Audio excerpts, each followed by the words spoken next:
Monsieur Boubaz.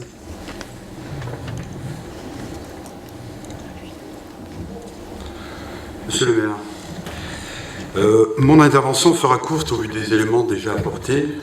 C'est quand même marrant d'entendre des membres de l'ancienne majorité s'exprimer sur ce sujet.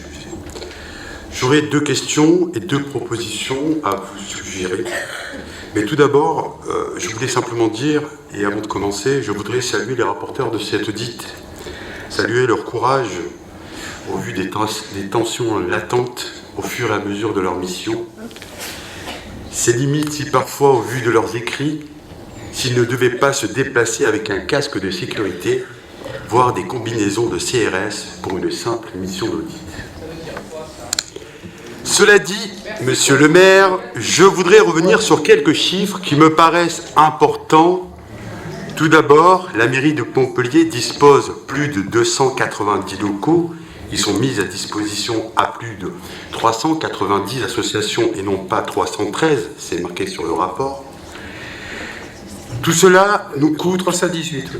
Sur le rapport que j'ai lu, monsieur le maire, marqué 390 associations. J'ai lu le rapport. 318.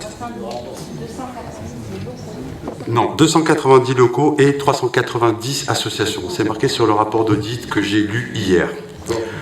Tout cela nous coûte 3 millions d'euros. 3 millions d'euros, et il est vrai, monsieur le maire, que ce ne sont que des avantages en nature.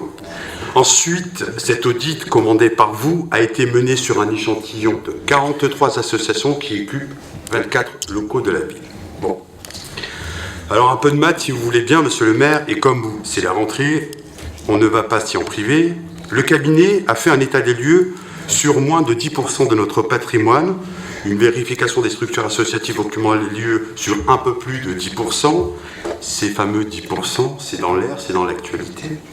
Ensuite, quand nous lisons la synthèse de cette affaire que vous nous présentez aujourd'hui avec les principaux constats, qui sont au nombre de 6, et de recommandations qui sont également établies au nombre de 6, comparé à l'audit qui lui fait 136 pages, nous pouvons nous poser la question sur l'ensemble des synthèses et des affaires présentées à chaque conseil. Je pense sincèrement que, tout en simplicité, comme votre synthèse, et en un seul mot, bordel. Oui, le gros bordel lors de la dernière mandature où vous étiez, vous, monsieur le maire, un opposant au sein de votre ancienne majorité, comme vous le dites si bien. Étiez-vous à la droite, à la gauche, à la droite de votre gauche, tendance Valls, ou à la gauche de votre droite, tendance Macron? Même aujourd'hui, nous avons du mal à vous comprendre. Personne ne le sait. Mais si j'ai ma petite idée sur ce sujet.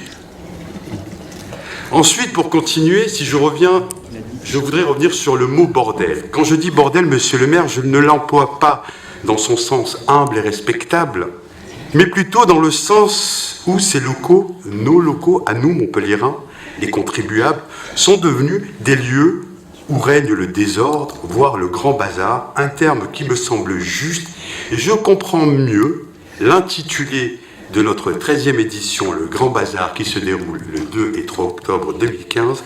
Grand Bazar qui est à l'image de cette affaire, pour ne pas dire autre chose. Si je vous dis ça, monsieur le maire, c'est tout simplement que j'ai lu l'audit.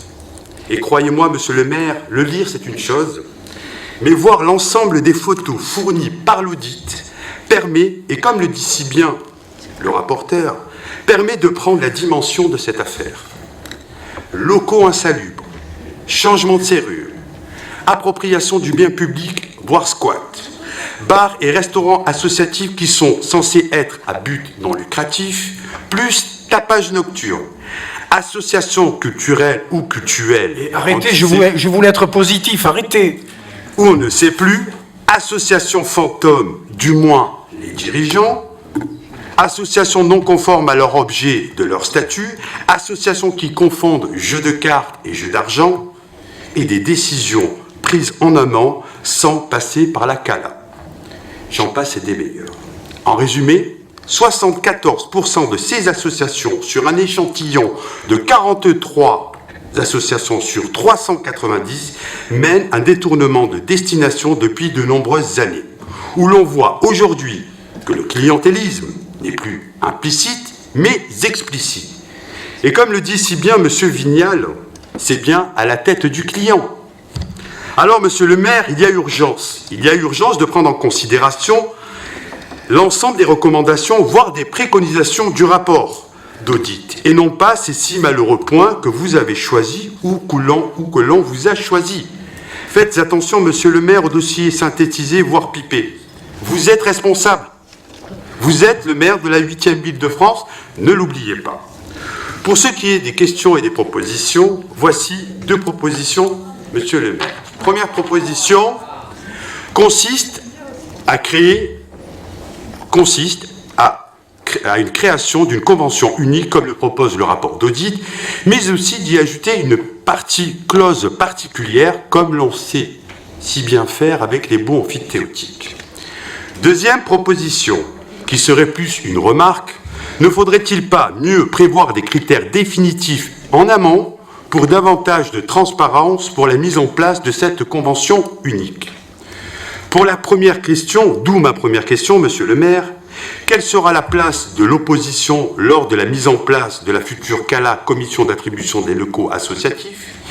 Irez-vous jusqu'à donner la présidence à l'opposition au vu que vous êtes signataire de la charte anticorps, mais aussi pour une meilleure transparence comme il a été préconisé selon l'audit?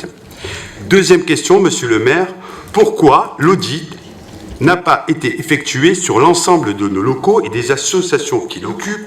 Cela aurait permis d'avoir une vue d'ensemble et surtout d'éviter de penser que vous êtes en train de régler vos comptes avec certaines associations qui, dans un passé très proche, étaient plus PS que PS.